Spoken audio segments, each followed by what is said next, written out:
Hi, friends. Today we're going to learn about blockchains. So the first blockchain, the technology for it was actually developed in 1991. The technology was used to what today you would call electronic notary. So it was used to make sure that documents had been signed correctly, that the data within them had not been backdated, or that the information had not been altered. Pretty important stuff. But the technology never really caught on. And then in 2009, everyone began to hear about blockchain because Satoshi Nakamoto used it to develop the world's first cryptocurrency, Bitcoin. So what is it? We will start with a physical block. Okay, so this is a block. The first block was laid down by Satoshi Nakamoto, 2009. It's called the Genesis block. It has three parts. The first part is called a hash. A hash, think of a hash as the entrance to the block. And it's a very, very fancy and sophisticated electronic fingerprint. Boom. Then there is the information within the block. For Bitcoin, the information within the block is very simple. It has three pieces of code. The first is the encrypted wallet address of the sender.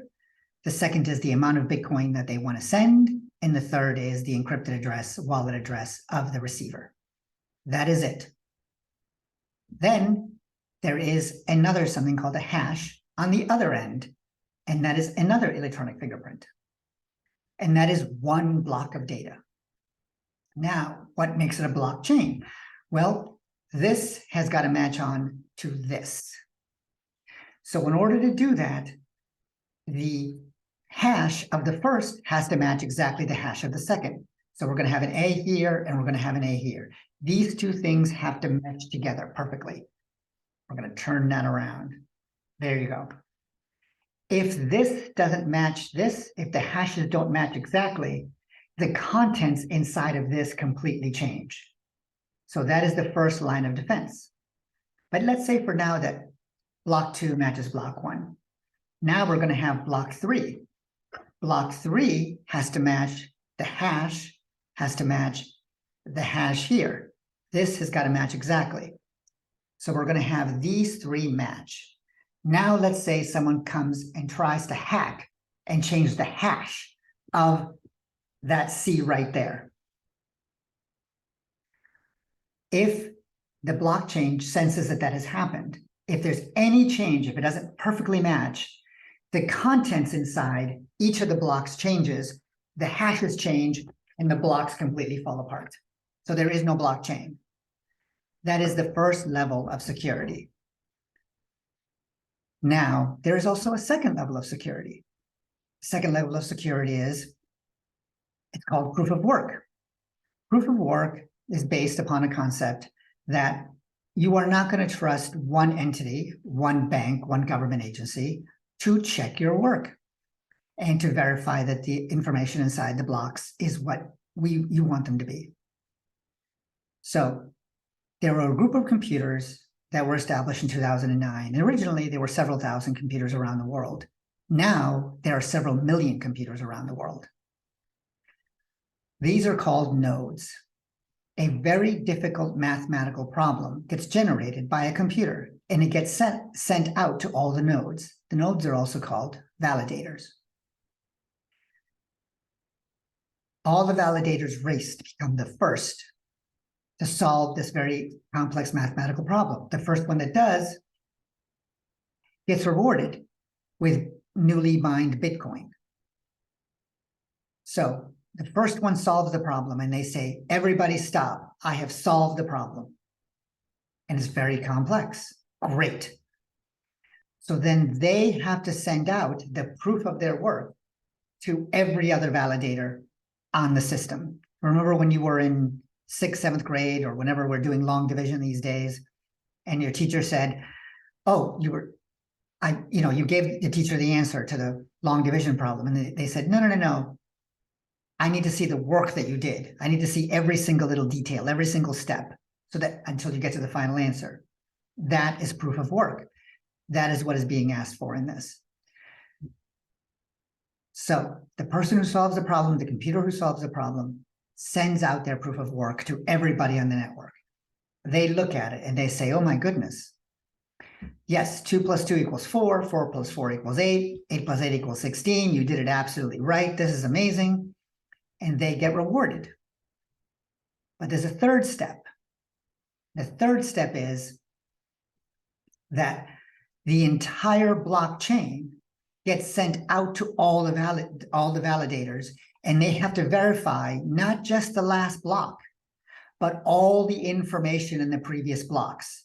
Once 51% of them say, yes, this is real, then the block gets added to the end of the blockchain, and the blockchain grows by 1, and the validator who came up with the solution to the mathematical problem, they get rewarded with their Bitcoin.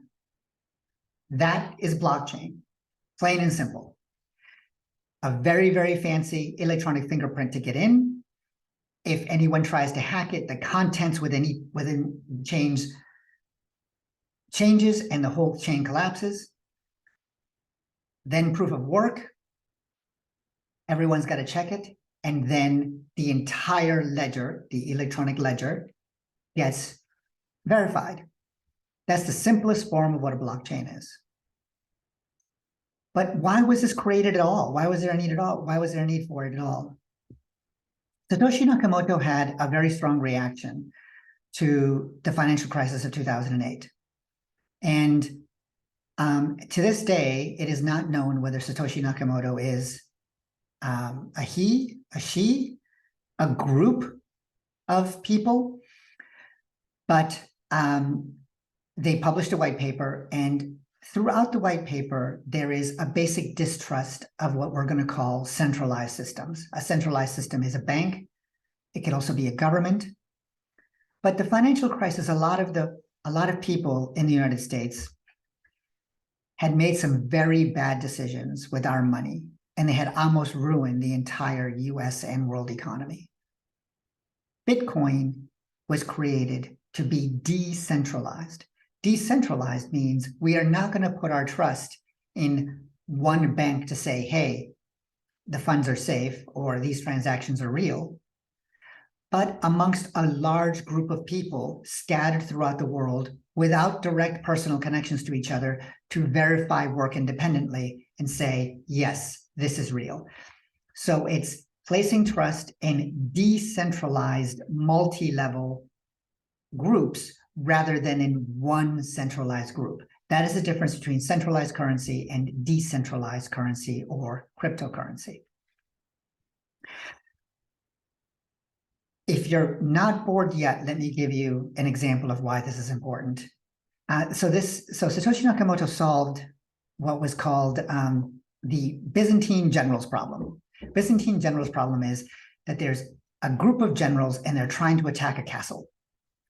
And there's 2 ways for them to succeed. The first is they all have to storm the castle at the exact same time. If they do that, they will overwhelm the walls and they will be victorious. Great. Another way for them to win is that they can all agree at the same time to retreat and live to fight another day. Either of those 2 solutions is what's considered a victory in this case. But there's a couple of catches. If even one general advances while all the other generals are retreating, everyone dies. And if even one general retreats while all the other generals are advancing, also everyone dies. So everyone absolutely positively has to agree at the exact same moment to do one action or another.